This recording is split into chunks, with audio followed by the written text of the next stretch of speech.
Are we ready for enterprise-grade applications through AI?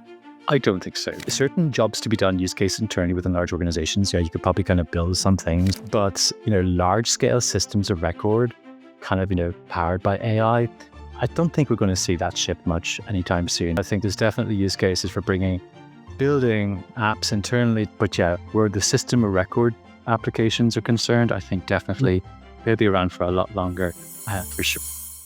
Welcome to Discover Dialogues podcast, powered by TechDogs. The world of business and technology is evolving at breakneck speed. AI breakthroughs, digital transformation, and game-changing innovations are reshaping industries every day. On this show, we dive into the trends, ideas, and strategies driving the future. We're sitting down with industry leaders, innovators, and disruptors to bring you fresh insights, bold perspectives, and real conversations that matter. So plug in, tune in, and let's discover what's next. Today on the show, we're joined by Dave Killeen, Field CPO EMEA at Pendo.io. With over 25 years in product leadership, Dave has built and scaled products across media, marketplaces, identity verification, and enterprise SaaS. From launching MailOnline in its early days to leading AI-centric repositioning at Productboard and building ML-powered systems at Onfido and Badoo, he has consistently operated where technology and scale meet. In this episode, Dave unpacks why CPOs struggle with executive alignment, how AI is reshaping the craft of product management, and why taste, evidence, and disciplined storytelling matter more than ever in an AI-first world. Let's dive in. Welcome to another episode of TechDogs Discover Dialogues, Dave. It's a pleasure to have you on the show today. Thank you. Thank you for having me, Vikram. Pleasure to be here. All right. So, Dave, before we get into, product strategy, AI, and obviously decision-making, at scale, perhaps, I'd love to step back a little. Obviously, you worked across, consumer products, enterprise platforms, and also data-heavy environments. And I'm sure, with every experience, there have been different expectations and, different pressures. And I think that also keeps you at a very different vantage point that I'm really keen to knowing. So would love to start from the beginning. Why don't we talk about your journey so far? From the very beginning, 25 years ago. Absolutely. High level overview. Basically, first 10 years of my career, I started back in 2000. There were no startups here within Europe, let alone London. I went into media. I went into the Daily Mail group here in the UK and was there for about 6 years and got them to finally let us launch the Daily Mail Online, which is one of the largest newspaper websites now in the UK. And we did things very differently then. We invented clickbait, allowed people to comment on articles, which was the first back then as well, back in 2005. I went into the BBC to do iPlayer, their video on demand solution, and then did digital also in a women's magazine group, a French media group called Lagardère. So it was kind of first 9 years, basically doing media when there were no startups in London, right? Then finally things began to happen around 2008, 2007 or so. And I then went into a startup and I went to, which collapsed pretty quickly. And then I went into Badoo, which was one of the world's largest straight dating apps. And for me, just a game changer for me. We're working with people who are just top of their game. What they did cleverly then was they hired an awful lot of very, very good executives from San Francisco, because the way Europeans and the way Americans do product management, even to this day, is quite different, right? And so you want a bit of that valley vibe going on in the company. So I was getting to work with people who I just felt were just absolute uber geeks. They got a sense of where things were going compared to others I was working with up until that point in my career, where we were largely kind of what I would call offline people who had no idea about what the internet was all about. And so it was great going to Badoo. You had numbers at scale, 150 million people, and dating, is such a painful process online. And so we had a huge opportunity to bring data to that story, right? How do we bring relevancy to matching profiles more effectively within the context of something like that? So we did a few POCs, proofs of concept, various different ideas. One which kind of gave way for our founder at Badoo to actually bring Whitney Wolf, who is the co-founder of Tinder, over to Badoo, and then Bumble was launched. So fascinating times. And then I went into a lot of failed startups, more heart than head, which was crazy. Thinking, yes, we're going to change the world, but a lot of founders typically don't really have the experience back then to kind of make a go of things. So it didn't really work that well. And then I went into Elsevier, a large FTSE 100 over here, digital science, basically building products for researchers to help them do the work more effectively, huge publisher. And there for 5-6 years, trying to teach a large organization on how to do products. So how do you bring a startup way of working into a large organization like that and get them savvier, which was a really meaty challenge. And then I left to go back into startups because I missed it. And so digital identity verification, a startup on Fido that got acquired, then went to Productboard. And that was the best one because up in that point of my career, because I was then building software to help people like me, product managers, do their work. Product manager is a really hard thing to do because it's a story of storytelling to get people aligned about what should be done and what not to do, right? And so you're building software Productboard for other product geeks like me. And so that was a joy. I was there for a bit and we had a few redundancies in the team. The team company shrank. And then I had some time off and I played for about 6 months with AI. I just took a breather in my career because I felt it was a golden opportunity to find out what was going on. And now I've joined Pendo to do thought leadership on AI and help others in our community be better when it comes to craft and AI fluency generally. So I work with our largest enterprise customers to help them in their AI transformation journey and also making sure they're making the most use out of something like Pendo. A wild journey, I would say. Across so many domains. But I also think it kind of sets the context for the rest of the conversation, because I think the challenges that product teams face today are not just technical anymore. Personally, having worked with a couple of product managers myself, from the business side of things, I believe that there's a lot of clarity that's needed. There's a lot of focus, and I think confidence in decision making has to be uh, at the core of everything. And like you said, today I think the last 6 months or just before you joined Pendo, you took this wild exertion to understand what's happening in the world of AI, and AI has changed what products are capable of doing today. I think at one point you can argue that product decisions have become easier, but then you can also have a counter argument which says that no, I think there are too many signals now, there are too many metrics now, there are too many possibilities now. One thing that's been consistent in leadership in general, right, but particularly in product leadership, is, so step back, the CPO is the shortest lived role on the C-suite. The average tenure, Vikram, is 2.6 years on average. My hypothesis is, and I'm pretty sure this is correct, is because typically as leaders, and particularly within product, we don't do a good enough job when it comes to aligning our executive about what to do and what not to do. And we don't, and to do a good job, you need to bring in market-centric evidence and customer-centric data into your storytelling to drive that alignment. And in the absence of that, every other member in the C-suite, including the board, are going to look at you and think, well, Vikram's running his business by gut. So therefore, I'll tell Vikram as a CRO what I want from him to do, what his team to do next. And so it becomes a very fraught relationship with your C-suite when you don't bring that evidence into your storytelling to drive that alignment. And therefore, you either resign or you get pushed out, right?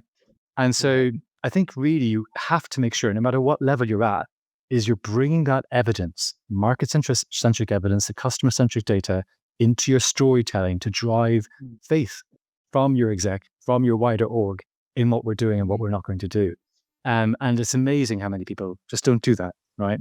But that's where something like Pendo kicks in, because we give you that data to help you connect the body of your work to the dollar outcomes ultimately you're looking to drive. When we're really talking about AI being integrated into products, especially from, I think the whole 2025 was all about experiments.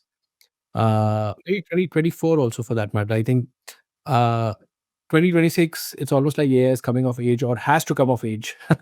You have to move away from the experiment and then figure out, how do I take this to a scale? And in your experience, do you think it's the technology that fails first, or it's the assumption that how people will use it or how they will react to it? That kind of... Yeah, I think there's a bit of both, right? Ultimately, people have to have trust in what they're dancing with. And so there's a little bit of skepticism there, I think, on that side. But ultimately, when I talk to other leaders, and I go to conferences giving this presentation, like, what the building blocks are for AI. Like what the analogy I give, Vikram, is it's like when we get home after a long day and you want to cook up something for dinner. You need to open up the fridge door to find out what's inside, what ingredients you have to cook with, right? And my thing is, I think most people are really, they don't understand what building blocks they have available to them when it comes up to cooking up magic with AI, right? So I think really enabling people to move beyond a basic back and forth chat with the LLMs to actually understanding, like, I'll give you an example, right? Anthropic have certain capabilities right now in Claude Code that give you a huge unlock in terms of how you dance with it, right? One example is whenever I'm playing with it, I use it as a personal knowledge management system where Claude looks at my text files, my projects, my people, my tasks. And when I talk to it back and forth, every other day it's a new chat, right? It has no idea about who you are, what we're working on. But Claude have this thing now is I can now inject context in. I can actually have automatically now, as it was of the last few weeks, context injected into a fresh chat where it might be mistakes that we've had together. It might be context about my goals. And so really, when you unlock, when you show people what's possible, people then start thinking very differently about actually what they could be building for people. And I think that's what's holding us back right now. The technology is so mature. Andrej Karpathy, the godfather of vibe coding, said last week on a thread with the co-founder, Boris of Claude Code from Anthropic, that December 2025 was a major unlock because of what Anthropic are doing with AI in terms of coding ability and what others in the community are doing on GitHub and pushing out new capability. Everything's changed. The AI is very reliable now, but the ways you can now build at scale and ideate at scale fundamentally shifted just in the last month and a half. The shift that you're talking about, how do you think in 2026 businesses should be, reacting to it or assimilating them in their, product portfolios and product management systems? Yeah, it's not an easy answer. What we do at Pendo is we're very progressive. So we basically have access to Gemini, to Anthropic, to OpenAI. We have access to all sorts of tools. And thankfully, our Chief Information Security Officer, Chuck, and the team are very progressive when it comes to making sure that we have access to all those ingredients in that fridge I talk about so that we can all play with this ourselves. And then we let innovation bubble up through different ways of working together and showcasing internally what we're all working on. And I think when you have that, you've got that kind of freedom of access to play with the tools that are out there, particularly with the likes of Anthropic, because they enable so much innovation and a different way of thinking with AI, then you as an organization are going to see a huge ton of change. Some companies I talk to are like, well, we're locked down on, say, Copilot. If Copilot's your only infrastructure that you have, I mean, it's good, but my God, you're missing out on so much from the likes of Gemini and Anthropic. So I think stepping back, try and have a few bets going on with different LLM frontier models. And then you can then decide where to double down on, but you definitely will have a far better chance of innovation bubbling up within the org as a result, rather than just locking yourself down to something which is quite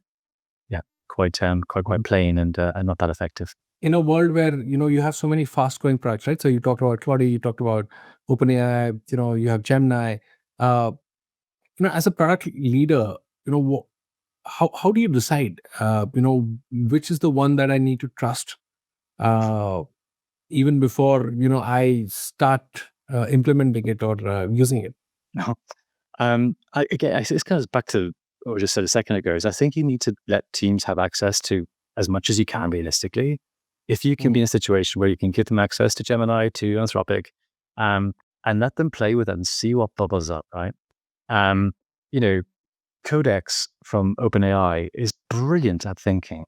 And when you give it a task and it goes away for 15 minutes before it even starts to do anything, you give it to, say, Claude Code, and it's like this giddy child. It's just like straight away it's editing files and it's doing all sorts. And it's like, oh, well, hold on a second. We need to kind of plan this through first. And so the models have different kind of strengths and weaknesses. And I think it's important that teams understand what they are and get a sense to get to that point by having access to those different tools, right? And then that gives people a point of view about like what to be using for what, and then how to kind of build upon it. But do you think that there is like a qualitative side to things and there's that quantitative side to things? And somewhere, when you're trying to use these technologies or AI in specific, one outweighs the other. Yeah, you need to. This is so important. I mean, the danger we have now is because it's so easy to vibe code something, for example, Absolutely. and you end up getting this Frankenstein, right? I Mm. went into Gemini recently. And I was building a kind of an app for internal use here at Pendo, and I was like, "This is great! I mean, amazing! Like 2 hours worth of work, we got something which would have taken like weeks and weeks and weeks and a huge team." And then I'm like, "Right, can you give me a 6-month roadmap for what we could do next, please? Thank you." And then up it comes, right? Huge 6-month roadmap. And I'm like, "Right, okay, can you build it, please?" I go off, I make myself a sandwich for lunch, I come back, and the whole thing's done. And now the thing is, the problem with this is, unless, to your point, you're applying taste, yeah. Unless you're going, no, come on, that's just bloat. We don't need that Frankenstein feature. Right. You have to be there to guide it. And so the analogy I kind of give really with where we're at right now, it's like we're like Michelin chefs of our restaurants, right? We've got the Michelin stars, right? But we're not in the kitchen like braising veal and doing the jus and all that kind of stuff. Our chefs, our AI do that for us, but we designed the menu. We've we know what's in season. We drizzle the jus on top as it goes out there. We take the credit for it all. Our names are on the front of the restaurant, but we need to have the taste to make sure that actually ultimately what's being cooked up is good, right? And I think what we're seeing a lot of is this kind of, they call it the slopocalypse, right? AI slop, right? So Right. much like, oh, here's an app for this, here's an app for that, it's just too much, and people need a bit more discipline and taste to know where that line should be drawn and how to ultimately guide the AI to do its best, right? And again, this perhaps won't go into the final edit, but I just have a random question, right? So, we moved away from AI slops, the bunch of AI tools that came up. I think everybody almost started with a AI tool for creating content. Then there were other tools that followed. Then the whole vibe coding piece, just exploded. Then there was an app for everything. You could just clone apps, clone websites. And then now, we are almost in that phase where, each of the large, driving forces for AI, I was to call them, are now saying that it's relatively easy for you to go from a concept to a fully functional app in a matter of minutes or hours. But are we ready for enterprise grade applications through AI? I don't think so. I don't think so. I think it's certain jobs to be done, use case internally within large organizations. Yeah, you could probably kind of build some things and get some things up and running. But large scale systems of record, kind of powered by AI, I don't think we're going to see that ship much anytime soon. I mean, people are talking about like the problem with systems of record is that it's static data, right? Correct. You don't actually understand all of the kind of the tacit knowledge, all the decisions made to get that data point to that data point within a large organization that uses the system of record. And so what does context graphs look like in that world? Technically, it's just a minefield, right? But I think we're far away from getting that implemented anytime soon. So to answer your question, I think there's definitely use cases for building apps internally to help people get their work done more effectively through AI and vibe coding that. But yeah, where the system of record applications are concerned, I think definitely they'll be around for a lot longer, for sure. One of the interesting things that you said, just a minute back was about data. Obviously, we've always had data, and we've had data lakes, and we've had so many architecturals, to help us, pull all of this data together, keep it safe. And then you have, the likes of machine learning, which have been existent for the longest time, especially in the banking space, right? Because we talk about AI today, but I'm sure the financial sector has been using versions of it, for fraud detection from way before. But talking about this data in specific, I think we have now I can actually access the data a lot more than what we used to do earlier. Because you can go to the likes of, I'm just for random example, I'm talking about Excel or spreadsheets at the moment. But then, deriving something, trying to figure out some trends or analysis was way difficult back in the day, because you had someone to sit and go through the sheets and those data. But now it's much easier. But Mm. don't you think at the same time that now people are struggling, or the perhaps making decisions that are even more confident because there is so much data? Yeah, I think so. And I think also there's something around you, when you're dancing with AI, it's you're not as involved in getting to a point where the AI then got to, because it's doing so much of that work for you, right? And so you feel a little bit more detached, and therefore probably not as clued in to actually make sure that what's being generated is correct, right? In the first instance. And so I think it becomes it's a double-edged sword, right? It speeds us up significantly, helps us do far better storytelling, but ultimately, is what's being produced the right thing or not? I think is a real challenge. From a coding point of view, I was just looking at Twitter over the weekend, or X. I just can't call it X. Yeah. Same. And it just doesn't feel right. And people were like, really good engineers are saying they're flying. Like they've got all these parallel agents working at the same time on all these different features, and they're spinning it all up. And the bottleneck becomes then, because they've got to direct these agents, right? Orchestrate them all. And they just come home on a Friday, absolutely zonked. They probably shipped about 10 times the amount of code than they've ever shipped before pre this world, right? But they are exhausted because of the energy. Like, am I really on top of what that agent's doing there? Do I really understand what's happening? This will apply to all of us, not just engineers. The sense of not paranoia, be a bit of paranoia, but like, to what extent are we really in the driving seat? And are we really on top of the decisions that the data is telling us to take? It's going to be challenging, I think. I'm just worried, to what degree humans are going to start trusting AI at some point. We saw that a lot with a lot of deepfakes that started coming to existence then about 3 months back. Was it Grok that made headlines? Yeah. But I sometimes, even when I'm using, the likes of a Claude or the likes of a GPT or the likes of a Gemini, I've just noticed that at some point I don't trust the data that's been shared to the degree where, and so funny as it may seem, as working on a presentation, and I said that I wanted him to fetch data. Or this is my thought process. This is how I would like to proceed. So I just gave me some data and I put it in the deck, and I thought that it researched it right. At the end of it, I was just going through. I said, this doesn't make sense somehow for me, and so I went back to it and I said, listen, I don't think this data point makes sense. And he said, yeah, well, it doesn't make sense because I made that up. And I'm like,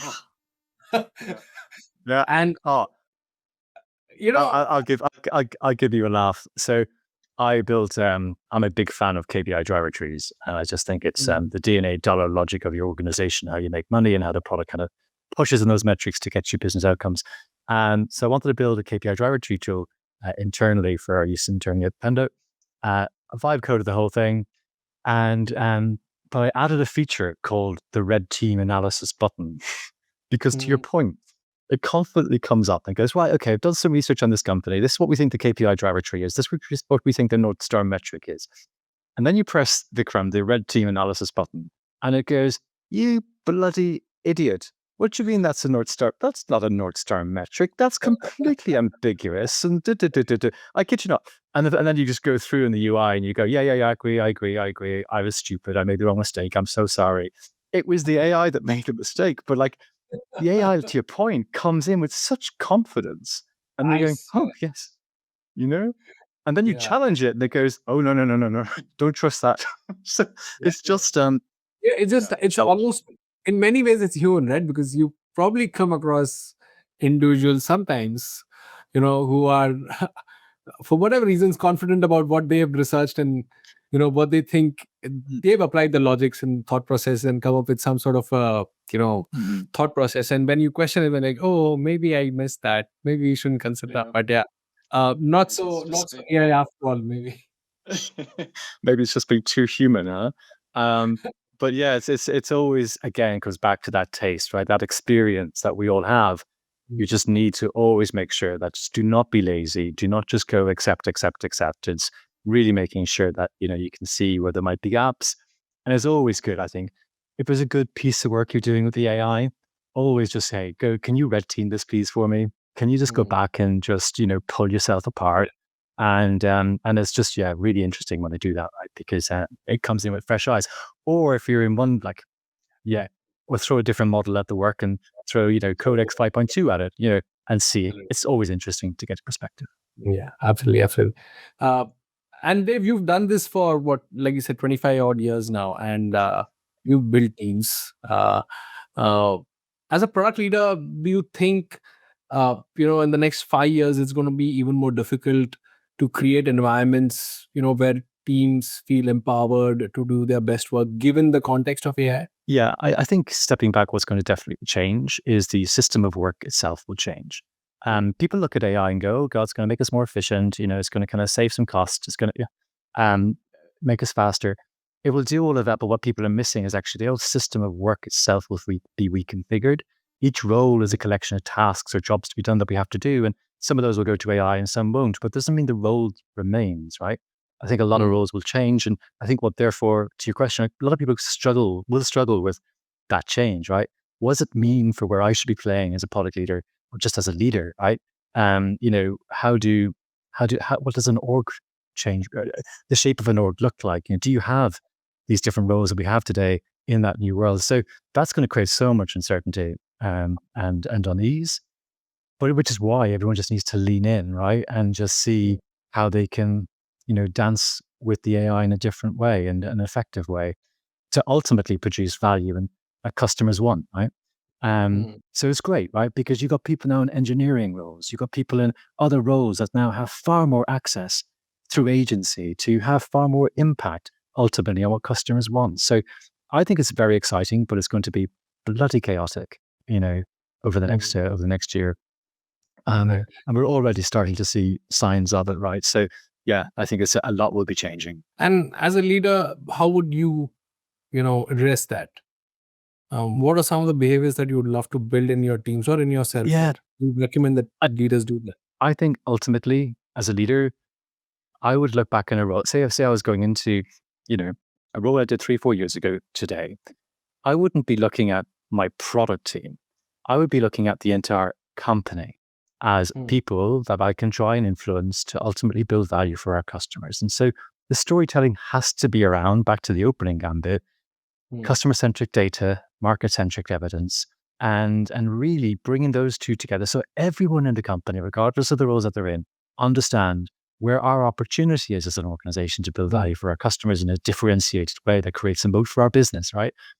If everyone's on that page with that storytelling and everyone has access to Cursor, Claude Code, whatever it might be, AI-wise, then fantastic. Everyone's empowered to do something, right? And that's a very, very different way of working, right? Rather than the older way, which is, hey, I'm just going to be in my little kind of bubble over here. I'm going to create some tickets. I'm going to give them to the developers. They won't even know why we're doing them. They won't even know how they're connected to business outcomes. And they'll get that done. We'll ship that. And by the way, we won't even report on the effectiveness of actually that feature and what impact it had. We'll just move on to the next feature. That has to go. That chaos has to go.